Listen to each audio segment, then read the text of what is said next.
Boundaries in their most basic understanding are an obligation that we owe to God and to others. They're not a right that's owed to us. That obligation can be summed up in one simple boundary. It's responsible stewardship of everything that you are and all that you've received from God. If we believe that a boundary is a right, meaning it's a human right, that implies that we deserve to receive something without putting in any work.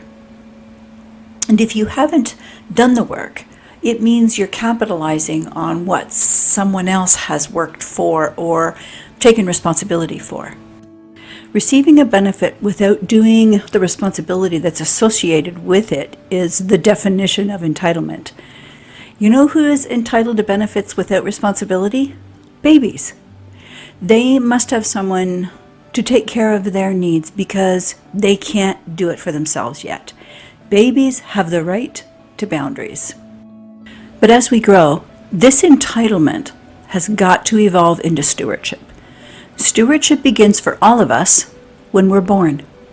It was your parents' responsibility to set you on your way so that you could transition from receiving those entitled rights to self-actualization through gratitude and responsibility and ownership of your authentic self, then to self-governing.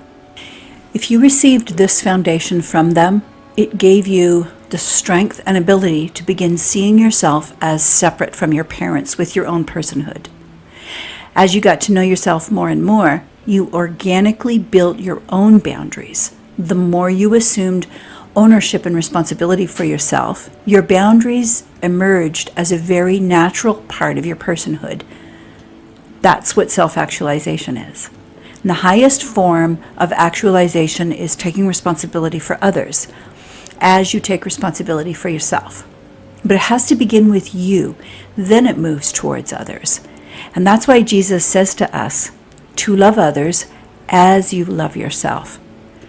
Loving yourself isn't the outcome, it's the foundation for a healthy relationship.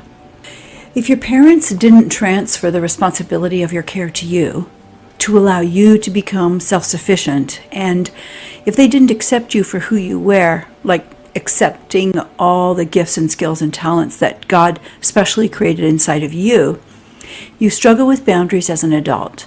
And this is why you might see boundaries as a right that you deserve, rather than a responsibility that you're obligated to fulfill.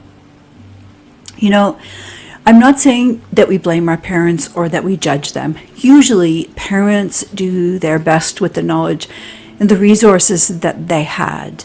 But the only way to find out where the holes and gaps are in you, the ones that the Holy Spirit are trying to get you to see so that He can heal them, is by reflecting on your past. And that means looking at how you were parented. So if a boundary is a right, and a right is something that you should receive, that means in a relationship, it's also something that can be revoked. What do I mean by that it can be revoked? It can be revoked by the free choice of the other person that you're obligating to honor your boundary.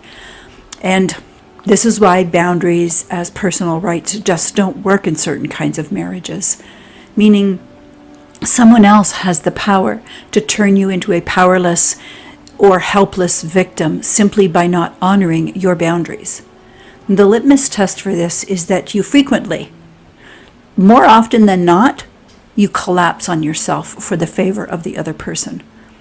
When you place the obligation for how someone else treats you on them, you give away your power to the person that you've put that expectation on, and you've given it away to the degree of their integrity. Or, to say it another way, how much of your boundary right will they allow you to have? But here's the good news. If you take 100% responsibility of that one boundary that obligates you to steward your own life, the life that God gave you, no one can take that away. A boundary as a responsibility is between you and God. That just happens to affect the other person that you're in relationship. But when boundaries are a right that you think belong to you, you've eliminated God and made that dynamic about you and the other person. It becomes little points of contention sprinkled throughout the marriage, and those are conflicts waiting to happen.